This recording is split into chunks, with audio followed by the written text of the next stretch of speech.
बिस्मिल्लाहिर्रहमानिर्रहीम। अस्सलामुअलैकुम। मैं अहमद के साथ खुशो खुरम जिंदगी गुजार रही थी। कभी सोचा न था ये सब भी हो जाएगा। अहमद के साथ मेरी लव मैरिज थी और अहमद मुझसे बहुत प्यार भी करते थे। यूनिवर्सिटी की मोहब्बत थी और फिर मेरी शादी अहमद के साथ हो गई। शादी के बाद अहमद की मोहब्बत में और इजाफा हो गया। अहमद मुझ पे बहुत भरोसा करते। यही वजह थी मैं अपनी मर्जी से जहां चाहती चली जाती। कोई रोक टोक ना थी मुझे। मेरे 2 बच्चे थे जो अभी बहुत छोटे थे। अहमद सुबह दफ्तर चले जाते और शाम को घर लौट के आते। अलगर्ज हमारा घर खुशियों का गहवारा था। लेकिन फिर एक दिन ऐसी आंधी चली कि सब कुछ बहा के ले गई। हुआ कुछ यूं कि सुबह अहमद तैयार होकर दफ्तर चले गए और मैं घर के काम काज में लग गई। मेरा छोटा बेटा जो अभी 5 साल का था वह बाहर गली में खेल रहा था कि ना जाने एक बाइक वाला उसको टक्कर मार के भाग गया। मैं शोर सुन के जब बाहर निकली तो मेरी जान निकल गई। हारून बुरी तरह जख्मी जमीन पे पड़ा था। इर्द गिर्द सब लोग जमा थे। इतने में नोमी जो खाला समीना का बेटा था वो भी आ गया। उसने मुझसे कहा, भाभी आप इसको लेके बाइक पर बैठे, इसको अस्पताल लेकर चलते हैं। मैंने खाला को अपने घर बिठाया और नोमी के साथ अपने बच्चे को लेके अस्पताल पहुंच गई। वहां उन्होंने शानी की पट्टी की और कुछ मेडिसिन लिख कर दी। 1 घंटे के बाद हम लोग वापस आ गए। मैंने नोमी का शुक्रिया अदा किया कि अगर तुम वक्त पर ना आते तो ना जाने क्या हो जाता। नोमी मुझसे काफी छोटा था, कोई 17 या 18 साल का होगा। वो कहने लगा, भाभी कोई बात नहीं, आप परेशान ना हो, अगर फिर भी मेरी जरूरत पड़े तो मुझे बुला लें। खाला भी कहने लगी, तुम फिक्र ना करो, सब ठीक हो जाएगा। ये कहकर वो चली गईं। मैंने अल्लाह का शुक्र अदा किया। शाम को अहमद घर आए तो सारा माजरा उनसे कहा। उन्होंने भी अल्लाह का शुक्र अदा किया कि हमारे बेटे शानी को ज्यादा चोट न आई। फिर उन्होंने अगले दिन नोमी का भी शुक्रिया अदा किया। वो कहने लगा, कोई बात नहीं भाईजान, ये तो मेरा फर्ज था। अब खाला और उनका बेटा अक्सर हमारे घर आ जाते। खाला तो पहले भी आती जाती थी, लेकिन अब कभी कभार नोमी भी हमारे घर आ जाता। वो मुझसे काफी छोटा था, इसलिए मैं उसे हिचकिचाती न थी। अब जब कभी मैंने बाजार जाना होता या कोई दवा लेनी होती तो मैं नोमी को बुलाती और उसके साथ मोटरसाइकिल पर चली जाती। अहमद को ये बात मालूम थी, लेकिन उन्होंने कभी एतराज ना किया था क्योंकि वो हमारा पुराना मोहल्ला था। सब लोग एक दूसरे को जानते थे। वक्त गुजरता गया और नोमी का हमारे घर आना जाना बढ़ता गया। आहिस्ता आहिस्ता मैंने महसूस किया कि नोमी मुझ में दिलचस्पी लेता है। ताहम मैंने अपने ख्याल को झटक दिया। एक दिन अहमद शाम को जल्दी घर आ गए। कहने लगे, एक सरकारी मीटिंग में लाहौर जाना है, कल सुबह मीटिंग है और मुझे अभी निकलना होगा। वो नहा धो के तैयार हुए और लाहौर के लिए रवाना हो गए। जाते हुए मुझे कुछ पैसे भी देकर गए और कहा, अगर कोई काम हो या कहीं जाना हो तो खाला को साथ लेके चली जाना। मुझे 3-4 रोज वहां रुकना पड़ेगा। मैंने कहा, आप बेफिक्र होके जाएं, यहाँ सब लोग अपने हैं और फिर खाला भी तो हैं, आप मेरी फिक्र ना करें।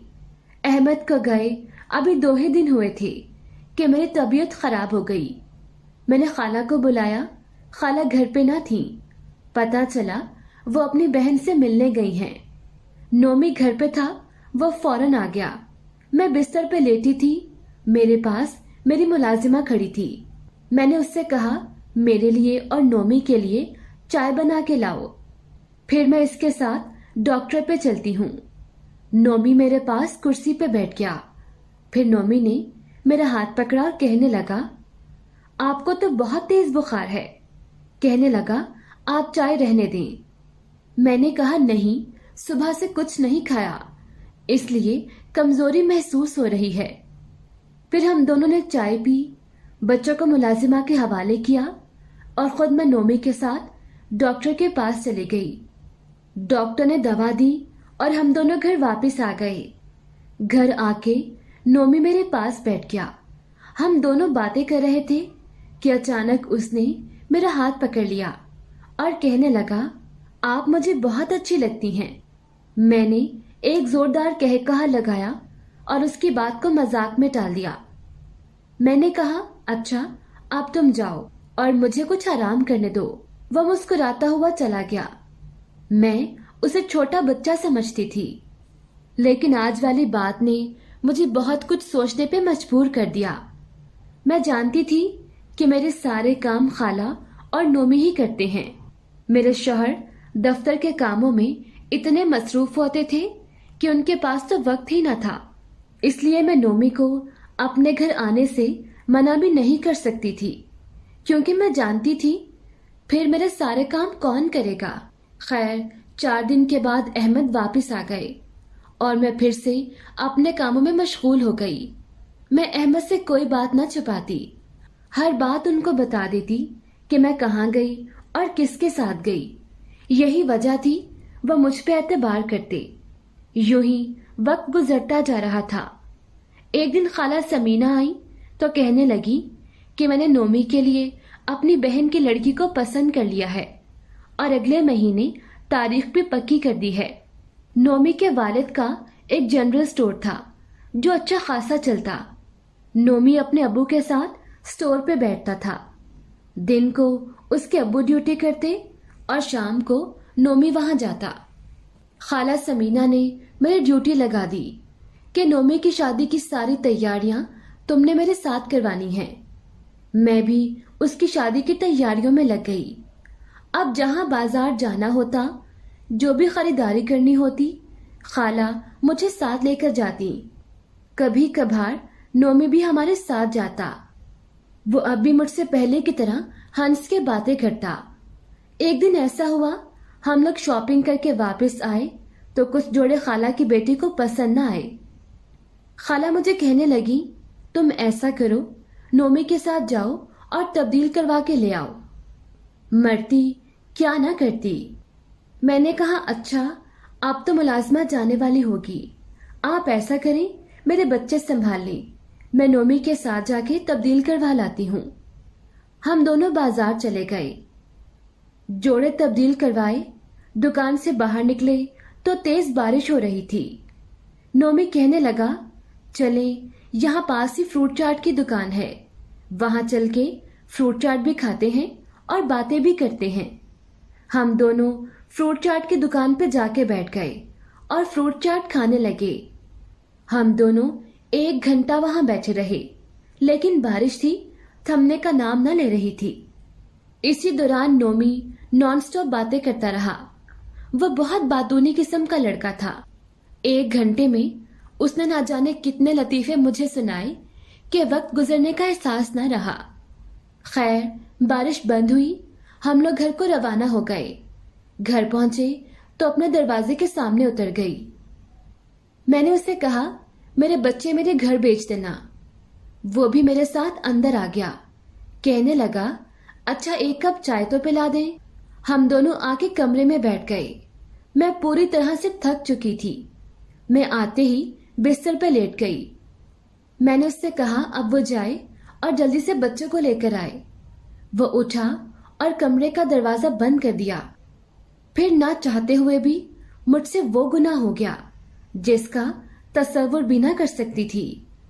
काश मेरा शौहर मुझे इतनी आजादी ना देता और ये सब कुछ ना होता। काश मैं इस गुनाह से बच जाती। शाम के 6 बज चुके थे। नोमी जा चुका था। उसके जाने के कुछ ही देर बाद खाला बच्चों को लेकर आ गई। कहने लगी, तुमने बाजार में इतनी देर लगा दी। मैंने कहा, खाला, वहां बारिश बहुत तेज थी, इसलिए हमें वहां रुकना पड़ा। अच्छा लो, अपने बच्चे संभालो। मैंने बच्चों को अपने साथ लगा लिया। वक्त कांटे नहीं कट रहा था। 7 बजे अहमद घर आ गए। मैं समझ ना पा रही थी कि उनसे आंखें कैसे मिलाऊं। वो रात मैंने जाग के गुजार दी। मेरा ज़मीर मुझे बहुत कोस रहा था। मैंने अहमद से कहा, मैं कुछ दिन के लिए अपनी बहन फजीला के पास जाना चाहती हूँ। वो मुल्तान में रहती थी। वो कहने लगे, अच्छा, तो इसमें पूछने की क्या बात है, जरूर जाओ। अगले ही दिन उन्होंने मुझे ड्राइवर की टिकटें ले दी और मैं मुल्तान को रवाना हो गई। मेरी बहन फजीला मुझे देख के बहुत खुश हुई। फजीला के शौहर यानी मेरे बहनोई एक मस्जिद में इमामत के फराइज अदा करते थे। अगले दिन मैंने सारी बात रो के फजीला को बता दी। मेरी बात सुन के वह परेशान हो गई। फिर उसने मुझे हौसला दिया और कहने लगी, शाम को मेरे मियाँ साहब आते हैं तो ये मामला उनके सामने रखूंगी। मेरी हिम्मत ना पड़ रही थी कि मैं उनका सामना कैसे करूं। शाम को जब उसके मियाँ साहब घर आए तो खाना खाने के बाद फजीला ने सारी बात उनको बता दी। उन्होंने तवज्जो से सारी बात सुनी और कहा कि अल्लाह बड़ा गफूर रहीम है। गलतियां इंसानों से होती हैं, बेशक तौबा का दरवाजा हर एक के लिए खुला है। इसका एक ही हल है कि तुम रो के अपने अल्लाह से अपने गुनाह की माफी मांगो। वह तुम्हारी तौबा जरूर कबूल करेगा। मैं 1 हफ्ता अपनी बहन के घर पर रुकी। इस दौरान मेरा ये आलम था कि मैं सारी रात जाए नमाज पे बैठी रोती रहती। 1 हफ्ता गुजर गया। मुझे नहीं मालूम था कि मैंने क्या खाया और मेरे बच्चे कहाँ पर हैं। मेरी आंखों से आंसू रुकने का नाम न लेते थे। ये जुमेरात का दिन था। रात का 1:30 बजे का वक्त था। मैं जाए नमाज पे सर झुका के रो रही थी। अचानक मुझे महसूस हुआ कि किसी ने मेरे सर पे हाथ रखा है। बस जब मेरी आंख खुली तो सुबह की अजान हो रही थी। मैंने वजू किया, नमाज पढ़ी। मेरे दिल को इत्मीनान सा महसूस हो रहा था।